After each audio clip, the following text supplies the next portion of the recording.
Басқа сұрақтарыңыз? Басқа сұрақтарымыздан біздің неде тарихи кинолар көрсеткен кезде, тарихи кинолар көрсеткен кезде әжелеріміз нені хиджаб киген, мысалы, әулет жердің жақтарын көрінеді, ал қыз келіншектер, жастар, олар бәрі не киген бас киім, негізі орамал таққанымен шаштары, немесе әулет жерлері көрінеді.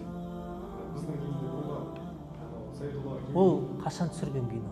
жалпы да біздің мысалы қазақ халқында енді қараңызшы, бұл кинолар барлығы Совет одағынан кейінгі түсіріліп жатқан нәрселер. Ал Совет одағына дейінгі заманның қазіргі күнде фотолар, архивтерден шығып жатыр ғой. Кішкентай қыздарға дейін киім-кешек киіп алған. Кішкентай 7 жасар қыздар, 8 жасар, 10 жасар қыздардың өзі химар дейді арабтарда. Тек қана былай емес, мынадан былай түсіп тұратын химар дейді, кеудені барлығын жауып тұратын. Бірақ кие салатын. Беті ғана тесік болады да, сонда мына омырауын бәрін бірақ жауып тұрады.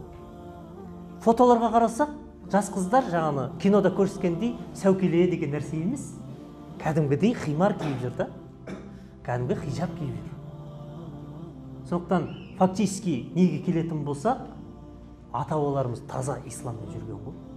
Таза исламды таза ұстанған жас қыздар бәлиғатқа толды ма, бітті, кигізіп тастаған. Ол кейін киноларды бүйтіп шығарып, қазіргі адамдар бұрынғы заманда солай болған секілді ойлайды да. Киноларда көрсеткендей айтады да, бұрын бүйтпеген, сөйтпеген деп. Қазір реальный фотолар шығып жатыр ғой, баяғы 100 жыл, 200 жыл бұрынғы фотолар. Француздың бір кеп түсірген несі бар, бір орыстың кеп түсірген фотолары бар. Қазір архивтан шығып жатыр, ескі фотолар. Қарап отырсам барлығы немен? Химар дейді ғой, жаңағы кимешекпен.